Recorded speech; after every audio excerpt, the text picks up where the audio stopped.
Bienvenidos, amigas y amigos de Entre Tejas, a este programa en que vamos a tener oportunidad de conversar con el doctor Rafael de Jesús Araujo González sobre un tema bastante interesante como lo es la tradición literaria en Chiapas durante la primera mitad del siglo XX.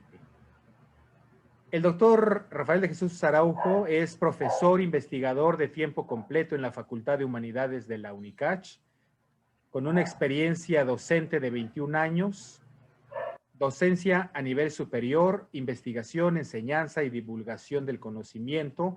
También es docente de la maestría en Historia en la Universidad Autónoma de Chiapas y en la Universidad de Ciencias y Artes de Chiapas y del doctorado en Ciencias Históricas de la UNICACH. Entre sus intereses en creación e investigación se encuentran historia cultural, siglos XIX y XX, artes visuales, performances, instalación y escenografías, patrimonio y cultura. De estas temáticas ha publicado libros, capítulos de libros y artículos en revistas dictaminadas. También realiza actividades como creador plástico en las técnicas de pintura, gráfica y arte tridimensional. Qué gusto que estés en nuestro programa y con este tema tan interesante. Cuéntanos, ¿qué es la tradición literaria en Chiapas a principios del siglo XX? Sí. Bueno, primero te agradezco mucho, Luis, por la invitación.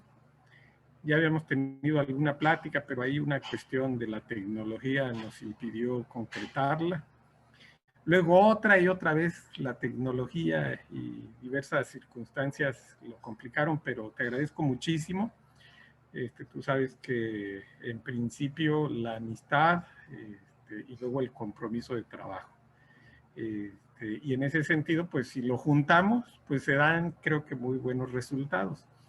Y en ese sentido, entrando ya en la temática de la que les quiero platicar, pues tiene también esa relación. Yo he considerado en estos más de 20 años de docencia que no podemos ni meternos a estudiar, a formarnos forzadamente. Cuando sucede así, se truncan las aspiraciones. Y sucede en la mayoría de las actividades profesionales que realizamos, llamémosle nuestro trabajo, incluso también llamémosle nuestra vida cotidiana. Si no es lo que nos gusta, lo que nos mantiene contentos, vamos a estar buscando mecanismos de evasión, mecanismos de no hacer lo que debemos de hacer, precisamente porque no lo queremos hacer. Y en mi trayectoria personal, lo que he tenido la fortuna de poder trabajar, donde uno me dejan trabajar, quieren que yo trabaje y me gusta estar con la gente que trabajo.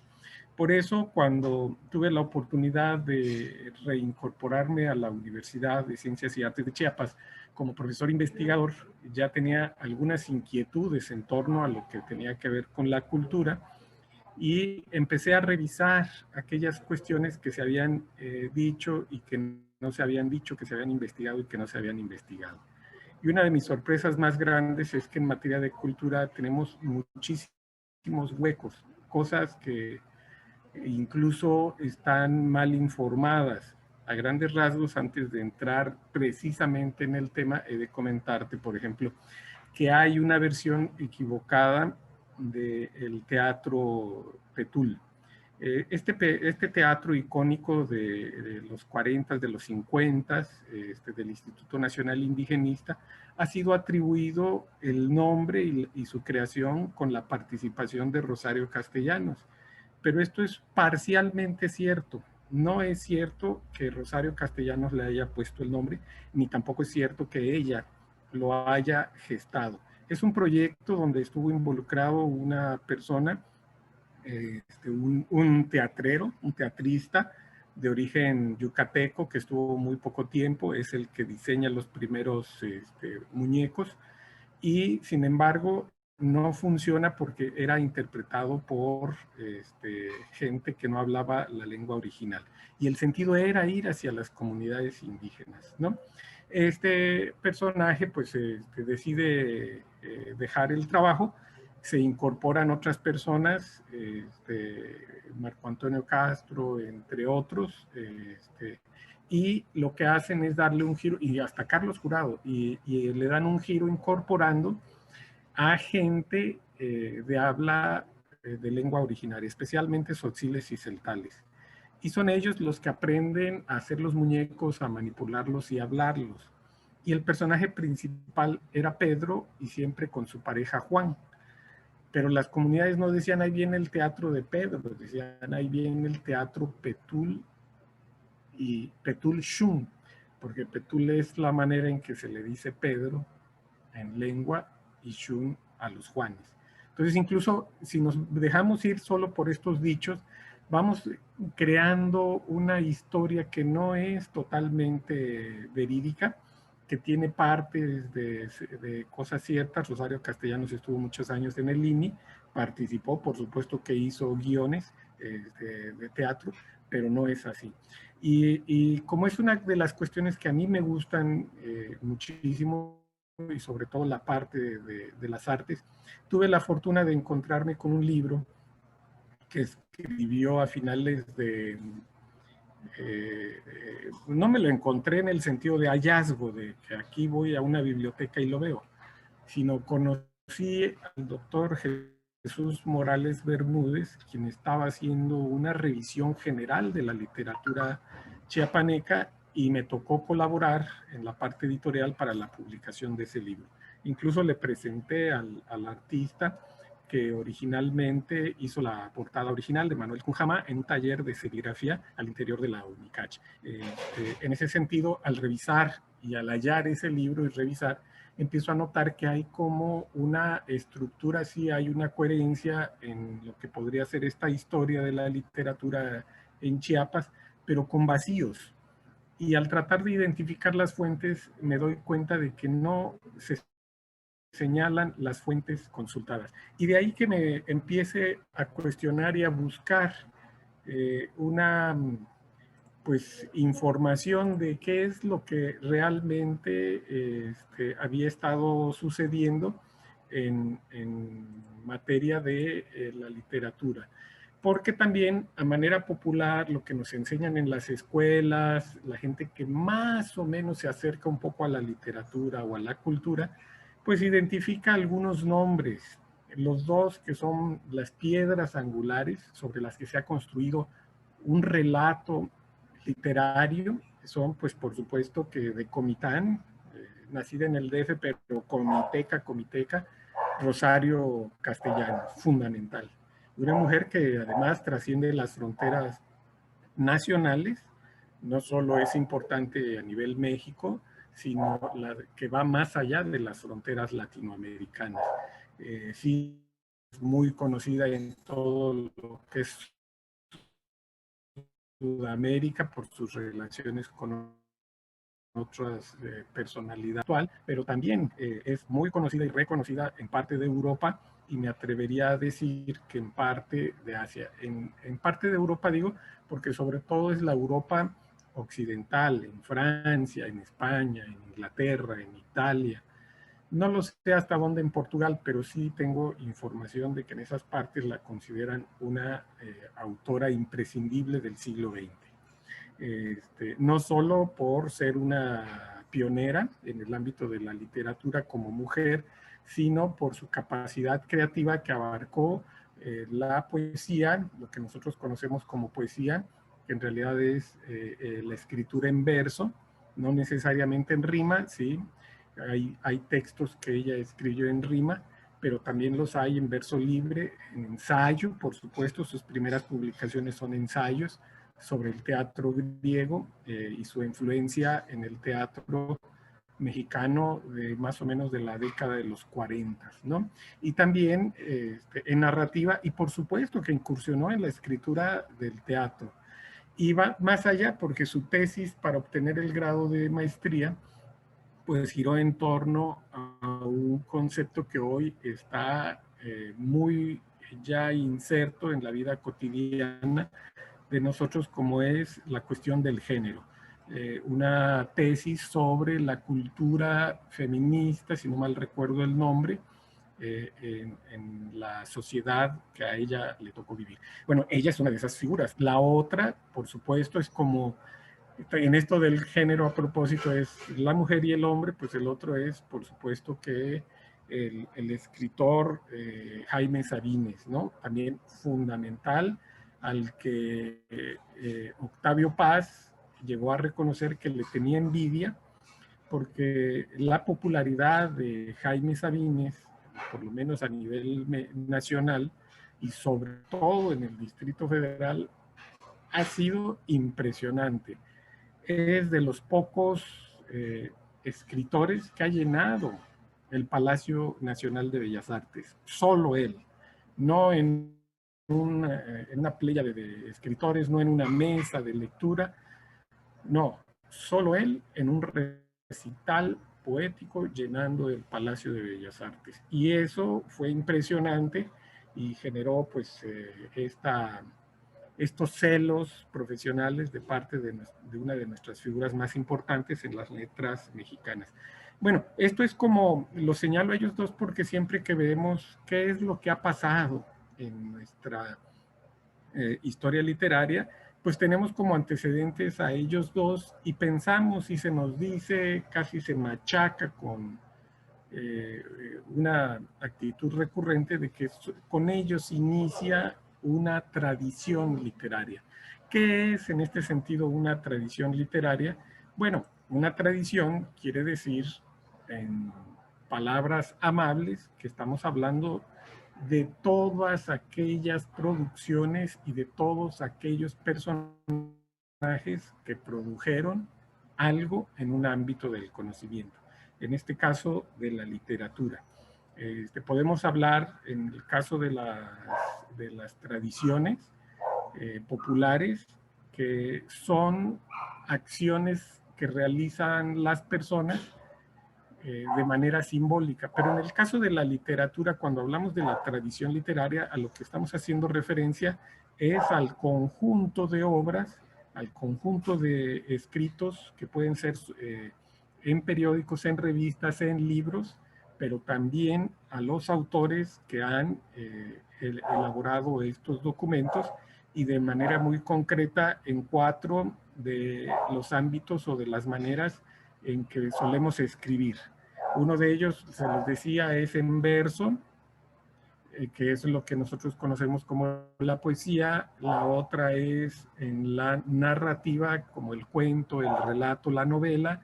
La otra es en el teatro, que generalmente se conoce como dramaturgia. Y la cuarta es aquella reflexión no académica, pero que hace un análisis generalmente de carácter filosófico en un lenguaje libre, fundamentado sobre todo en la lógica, con algunos elementos de creatividad y que conocemos como la ensayística, el ensayo. Estos 4 grandes apartados se han, de la manera en que escribimos, se han hecho propios para hablar de la literatura. Hay otras modalidades de las que no voy a hablar en esta ocasión, pero son estas 4 a las que me refiero para que nos vayamos ubicando. Entonces, en ese sentido, estaríamos hablando que, por ejemplo, se había hecho de lado todo lo que tenía que ver con la literatura oral. Los rezos, por ejemplo, los rezos están generalmente vinculados a la versificación, pero no se escriben o no se escribían de la manera en que normalmente nosotros lo hacemos, porque corresponden a culturas que tenían otra manera de dejar plasmado sus relatos, ¿no? Por ejemplo, entre los mayas y entre las culturas prehispánicas, como sucedió en la parte norte de África, lo que hacían era dejarlo plasmados en pictogramas o en relieves en la piedra, ¿no? Claros ejemplos los tenemos en Teotihuacán, allá en el centro de México, y aquí por nuestras tierras, por nuestros rumbos, pues en Bonampak, en Yaxchilán, en Palenque, que ahí hay parte de esa forma de escritura que no es la escritura como la conocemos ahora, y que esa escritura se interpretaba. Lo que hacía el especialista, el sabio indígena, era leer esas piedras a partir de una interpretación y de una explicación basada sobre todo en la oralidad. Bueno, la parte de la oralidad hoy se reconoce que también genera emociones estéticas y por lo tanto forma o debiera formar parte de la literatura, pero más en la línea de la tradición oral o de la literatura oral, ¿no? Y tenemos claros ejemplos en algunas manifestaciones contemporáneas, por ejemplo, entre los escritores de origen indígena, de habla originaria. Ellos, aunque escriben, es muy importante la sonoridad que tienen los textos, la repetición incluso de algunas palabras que nosotros consideraríamos como un error en la gramática. Eso es algo propio de la oralidad y es muy válido para generar alguna emoción de carácter artística. A grandes rasgos esto es lo que se entiende por la tradición. Y cuando mencionaba lo de Rosario Castellanos y también la parte de bueno, este otro autor, Sabines, no lo quisiera y quiero que no se entienda como una crítica hacia ellos, ni a la calidad de su trabajo. Lo que sucede es que la forma en que normalmente nos lo han dicho, nos lo han contado y lo que nos lo enseñan en las escuelas mismas, es como si a partir de ellos hubiera surgido por generación espontánea de la nada estos personajes ilustres, ¿no? En este sentido, quisiera también recuperar una información que es muy general, que sería una línea del tiempo inversa, es decir, partir de la actualidad hacia atrás. Y hoy, por ejemplo, podríamos detectar que en el ámbito de la literatura hay una producción impresionante de textos narrativos, poéticos y ensayos con muy poca producción dramatúrgica, pero sí la hay. Damaris Dissner es una exponente, si no mal recuerdo, de la zona de la costa, por allá de Tonalá, pero que ya radica en Tuxtla Gutiérrez y que tiene ya reconocimientos nacionales, ¿no? Está incluso en algunas antologías sobre la dramaturgia joven de México, de principios de este siglo, de finales del siglo pasado, principios de este siglo, y está incluida en esa parte, ¿no? Pero en realidad hay muy poca producción. También mencionar que es también ya natural encontrarnos literatura en lenguas originarias, es decir, literatura elaborada por indígenas. No una literatura cuya temática sea el indigenismo, sino una literatura que hace propio el modo de hablar, construye con técnicas propias del modo de habla y de la lengua originaria sus textos, tanto de carácter narrativo como poéticos. Hay una impresionante producción poética, por supuesto, ¿no? Pero lo que más asombra es el hecho de esta naturalidad, algo que hace 20 o 30 años se consideraba como difícil, imposible de que sucediera de esta manera. También, ya yéndonos un poco para atrás, dijéramos, ese es un ámbito muy, muy general. Yéndonos unos años para atrás, a finales del siglo XX, encontramos a personajes como Efraín Bartolomé, Roberto López Moreno, Carlos Olmos, Elba Macías, entre otros, que son nombres ya individuales, que no forman parte de grupos de creación literaria, de generaciones, como sucede con otra, que es la de la generación de la espiga amotinada, donde está Heraclio Cepeda, Juan Bañuelos, que en paz descanse, también Heraclio Cepeda ya fallecido, y que nos queda en vida Óscar Oliva. Y previo a ellos, por supuesto, estas dos piedras, Rosario Castellanos y Jaime Sabines. Esto está muy estudiado. Por eso quise recuperar esta como línea de tiempo inversa para decirles que hay ya ahí son muy pocos los huecos como para decir faltan encontrar esta información, ¿no?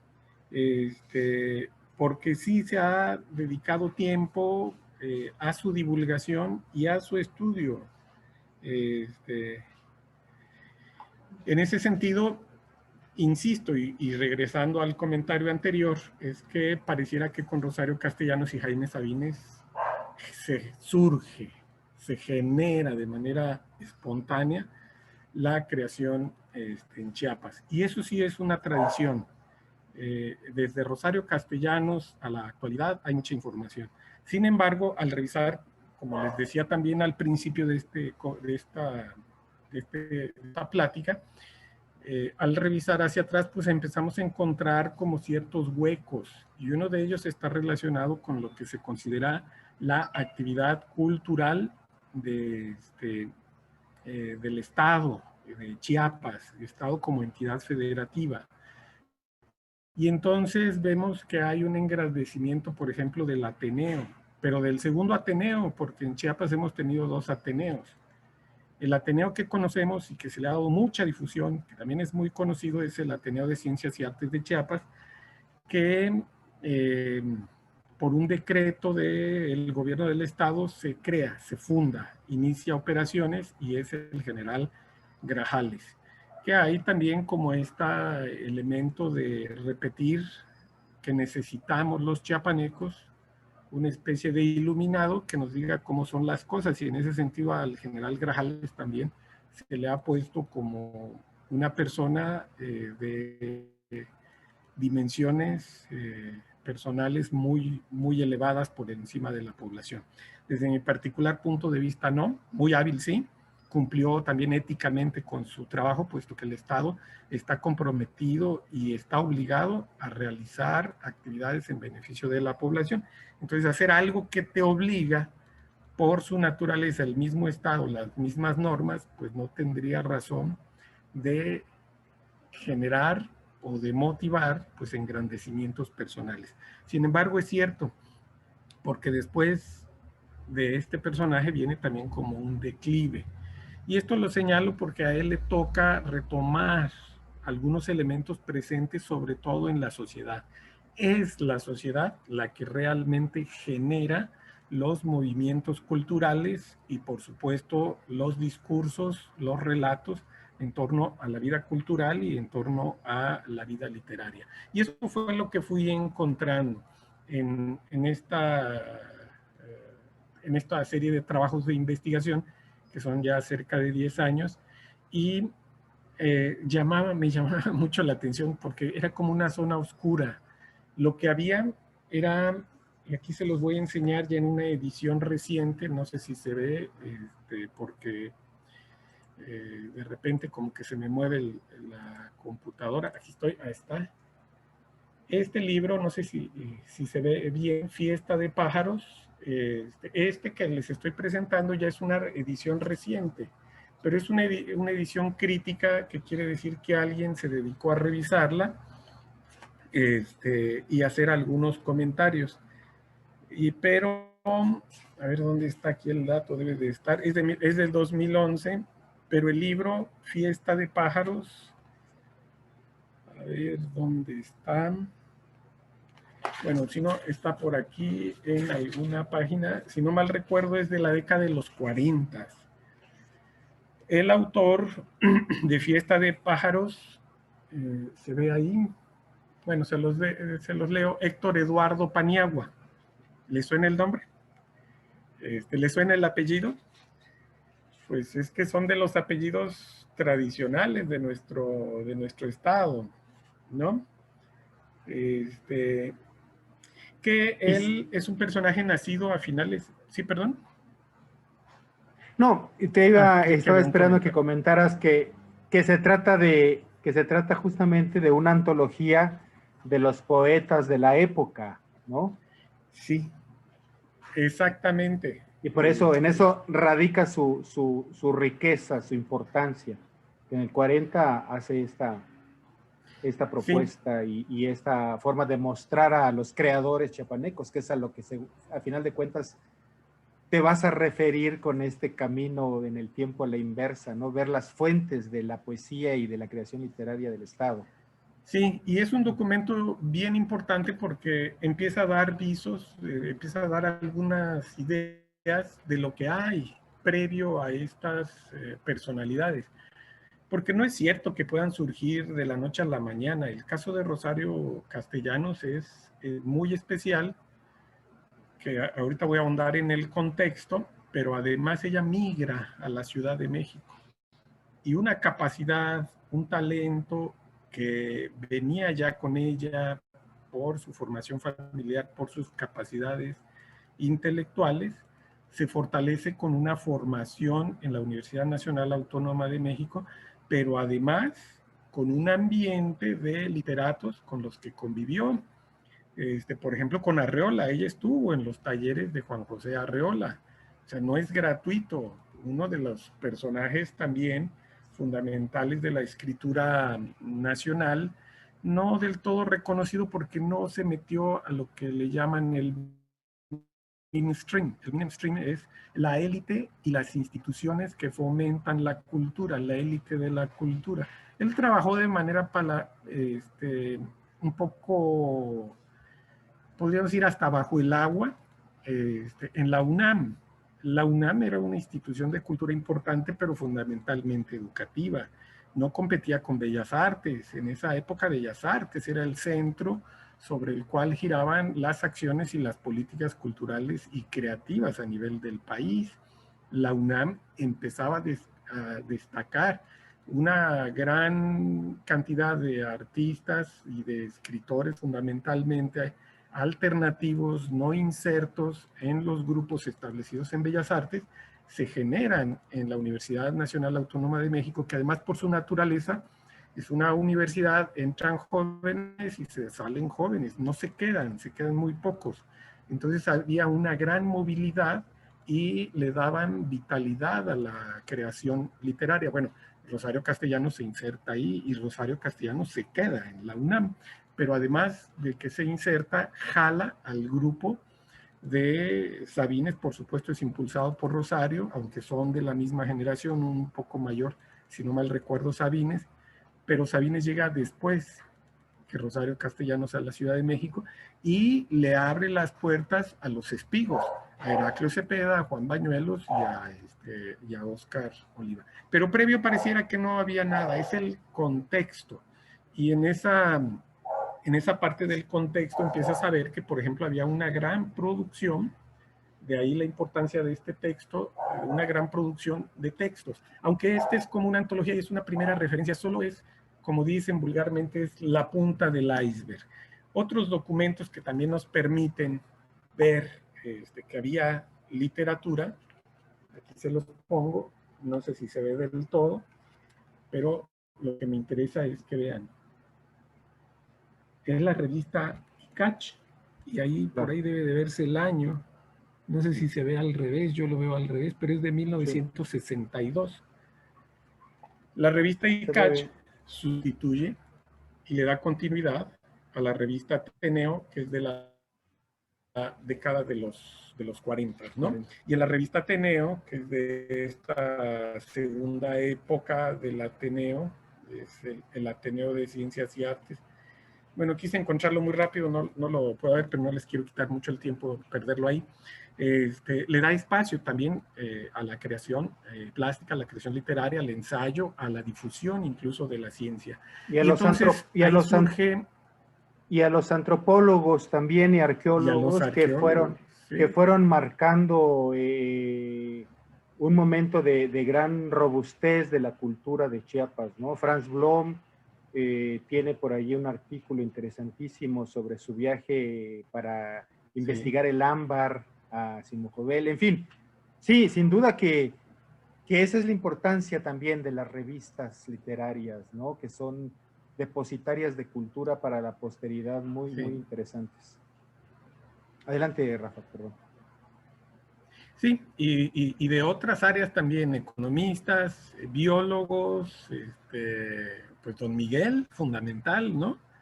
Eliseo Palacios ya no tiene, que no lo recuerdo sin Ateneo, pero también estuvo en el grupo de los ateneístas, ¿no? Fundador del Instituto del Jardín Botánico, ¿no? Pero vas revisando, te digo que hay como esta zona oscura, pero empiezan a haber pequeños destellos. Y este destello, desde la perspectiva del investigador, si no conocemos bien las disciplinas, pues nos podemos perder. Pero en mi caso, que además es parte de mi formación, pues me dio la pista de las fuentes históricas.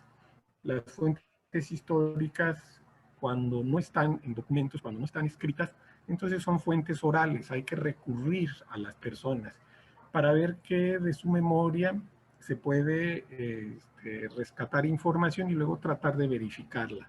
Una, por ejemplo, todavía vive y tuvimos la fortuna de que le dieras el espacio a don Javier Espinosa Mandujano, quien fue integrante, estudiante, profesor, director, rector del Instituto de Ciencias y Artes de Chiapas, pero también del Ateneo.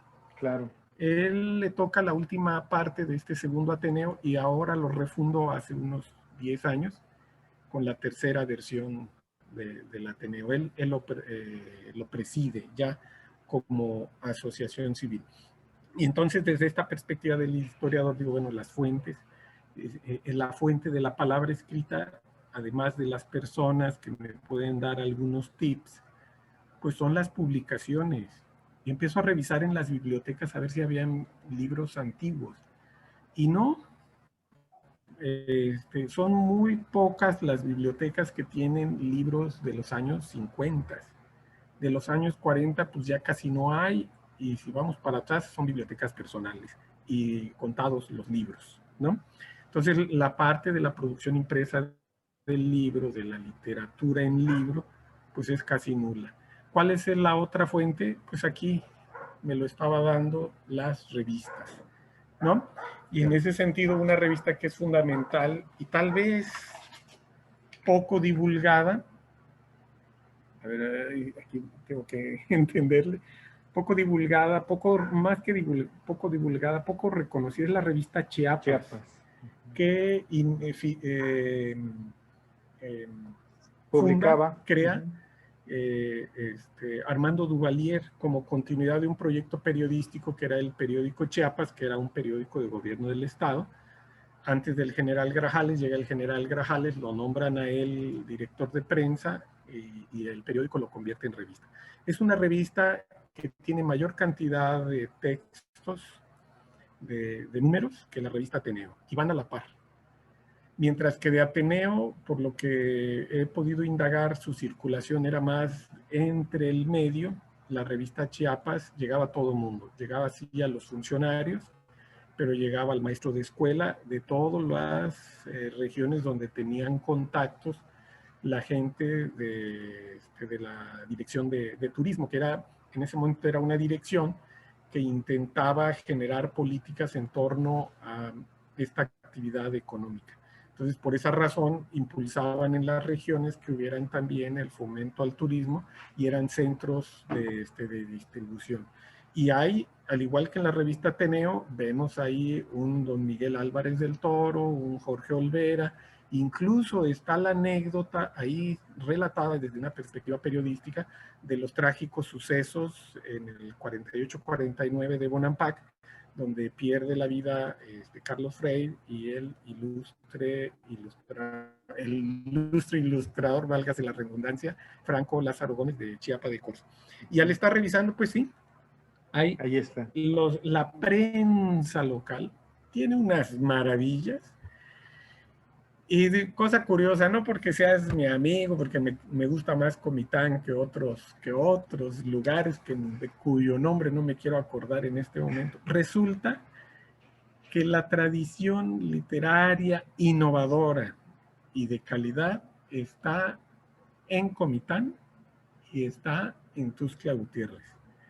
Este periódico, que es fundamental, El Clavel Rojo, de 1901, el que yo pude consultar más antiguo es de 1901, y que estuvo vigente hasta cerca de 1910 con distintas épocas, es importantísimo.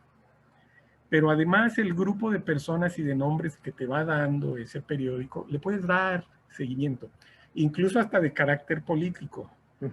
Uno de ellos, que debe ser un hombre que tiene sus lados políticos, es José Antonio Rivera Gordillo.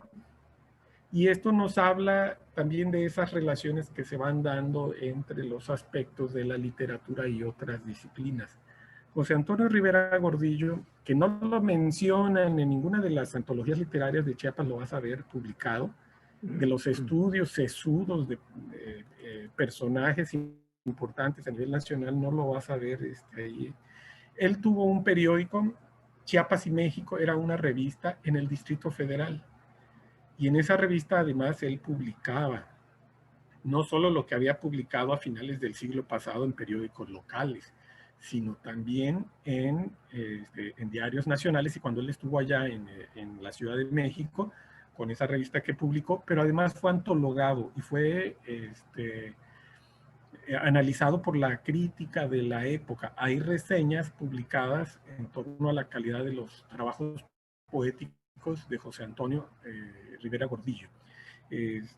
Incluso digo que es un personaje muy curioso y habría que creo que la esposa del presidente tiene ya un libro sobre él, pero él juega un papel importante también en la vida post Porfirio Díaz en Chiapas. Y se enfrenta por la candidatura a gobierno del estado contra otro, que debieron ser parientes, contra otro Gordillo, contra Reinaldo Gordillo, que era rabacista. Y entonces en la prensa se da una lucha, pero no son en las notas periodísticas.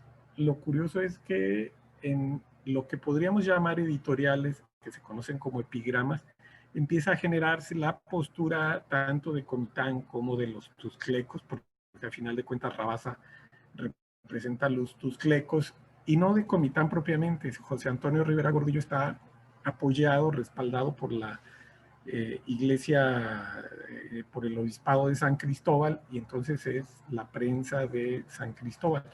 Pero son los creadores, los escritores, entre comillas, periodistas, porque la calidad literaria es muy buena, que genera incluso formas poéticas no reconocidas dentro de la literatura, muy adelantadas para su tiempo. Desgraciadamente, una de las características más recurrentes en esto que les estoy platicando es que desde el siglo pasado y en este siglo son muchos escritores que o no firmaban, pues son anónimos, o utilizaban un seudónimo. Por ejemplo, hay por ahí uno que se firmaba D'Artagnan, ¿no? Así como este personaje de la novela de Dumas, de los Tres Mosqueteros. Había otro, bueno, habían varios, ¿no? Y muy curioso que abren un espacio para la literatura de humor, de un humor muy fino, no solo por la crítica, ahorita les voy a leer algunas cosas que encontré por ahí, sino incluso, por ejemplo, en los sucesos de levantamiento de Pajarito, que llega a la entrada de Tuxtla y pierden la batalla en Tuxtla, pues se inventan unos relatos en los que Pajarito corre a uno de los pocos teléfonos o al único teléfono público que había a reportarle al obispo. Primero a un indígena, pues, marcando en el teléfono al obispo, ¿no? Porque le achacaban y ponen el diálogo, y es un diálogo de un humor muy, muy fino, y es por supuesto ficción. Es una crítica hacia determinadas cuestiones, pero es ficción, y es ficción literaria que puede estar en los márgenes de la dramaturgia, se puede representar, se puede construir toda una obra de teatro en torno a ese diálogo que está, además es un diálogo grande que está inserto ahí. Otro de las cosas que también son notables, por ejemplo, un comiteco, y si ustedes tienen información, yo se los voy a agradecer. Se me fue el nombre, ya lo tenía yo en la punta de la lengua, que en el momento de la subida más bien del golpe de Estado, donde pierde la vida otro comiteco destacado, don Belisario, sube el general Huerta, pues lo nombran secretario de Educación. Y entonces está encargado del despacho de una calidad. Rubén Valenti, que fue Rubén Valenti, Rubén Valenti, sí, que fue también integrante del Ateneo de la Juventud con sí. Alfonso Reyes, Enrique Sureña, Vasconcelos. No, déjate de eso. De esa talla, y que murió muy joven. Sí, antes del Ateneo, inician con las conferencias. El segundo conferencista no es Alfonso Reyes, no es José Vasconcelos, para una idea de la talla. Valenti. Es Rubén Valenti. No ha aparecido el texto de la conferencia, pero está registrado, sí, ¿no? Para que tengamos una idea. Bueno, me refiero a él porque en la historia de la literatura, de la nacional, internacional, mundial, se reconoce que en Latinoamérica una de las aportaciones más importantes es el mini cuento, el mini relato. Hoy se conocen hasta como micro relatos, ¿no? Y se le atribuye a un personaje también del Ateneo, se me fue también el nombre, ya mi memoria empieza a ser muy mala, como el precursor. Y esto sucede por ahí de 1912, 1913, que empiezan a salir esas publicaciones. Bueno, previo a eso, 1904 o 1908, hay dos textos de Rubén Valenti que están justo en ese contexto, que reconoce las influencias de un epigrama, que reconoce las influencias del haiku, pero que no son propiamente textos en verso, y que son pequeños relatos muy breves, y hay dos publicados en el Clavel Rojo, ¿no? Claro. En Comitán. Entonces, oye, eso ¿a qué te referías? No dice, era... Sí, claro. Sí. No era José Juan Tablada, no el caso del interior. No. Es no. José Juan Tablada es del modernismo, es previo, ¿no? Es antes. Sí. Julio Torri. Ya, claro. Que escribió muy poco, además. Claro. ¿No? Sí. Pero sus poemas y sus microrelatos, más bien son minicuentos, les llamaron primero, y luego se convirtieron en microrelatos, ¿no? Entonces esto, para ir concluyendo y cerrando, nos da muestra de que no hay una zona oscura, que hay una tradición añeja. El siglo XIX en la prensa tiene registros.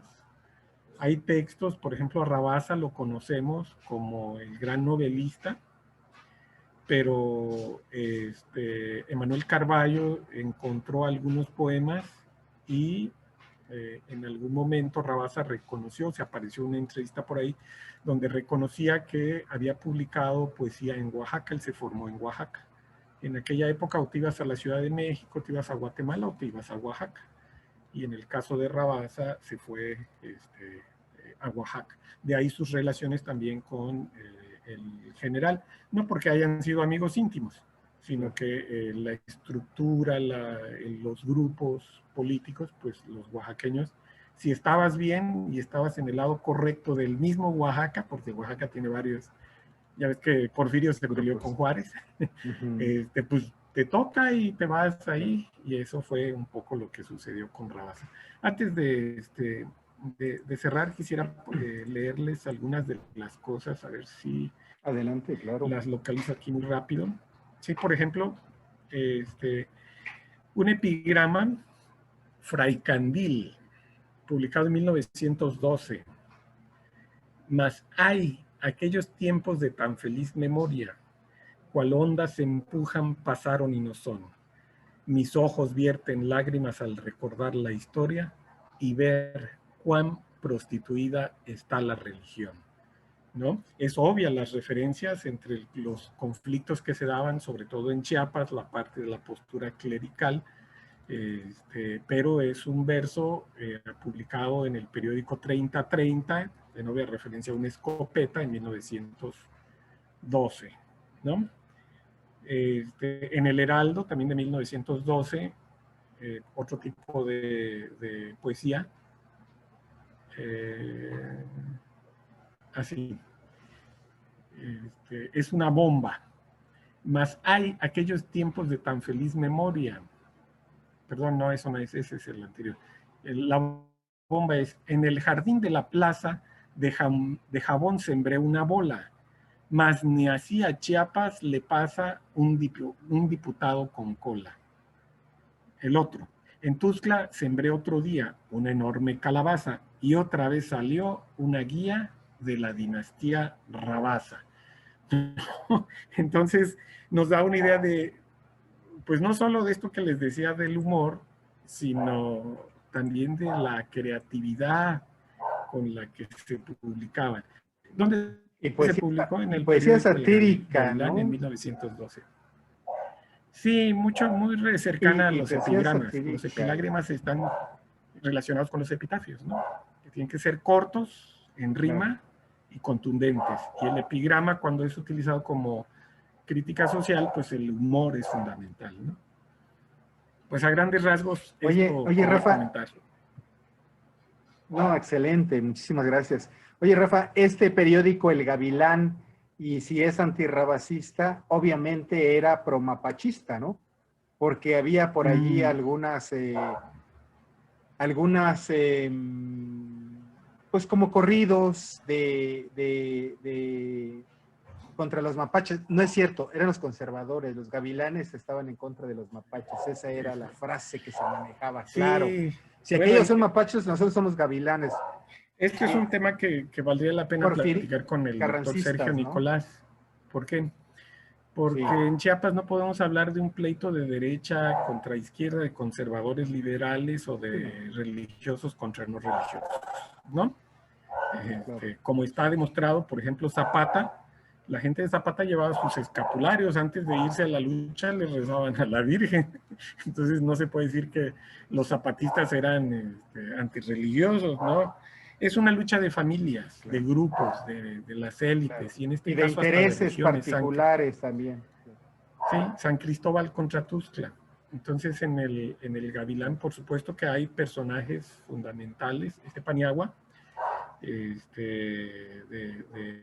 una familia, incluso san cristóbalense, que estuvieron en el Congreso, que estuvieron en varios lugares, tienen un rol importante y un rol muy importante en el partido que se forma, el Partido Liberal Cristiano, el Partido Cristiano, no me acuerdo, Partido Unificado Cristiano, no me acuerdo exactamente el nombre de esa época, que impulsa a Madero, le da el aval a Madero en su segunda lucha en su segunda elección, ¿no? La primera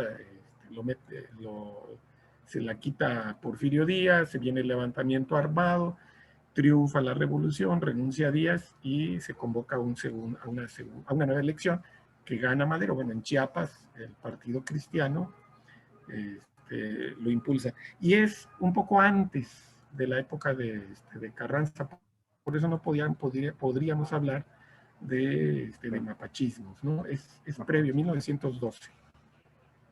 Claro, claro.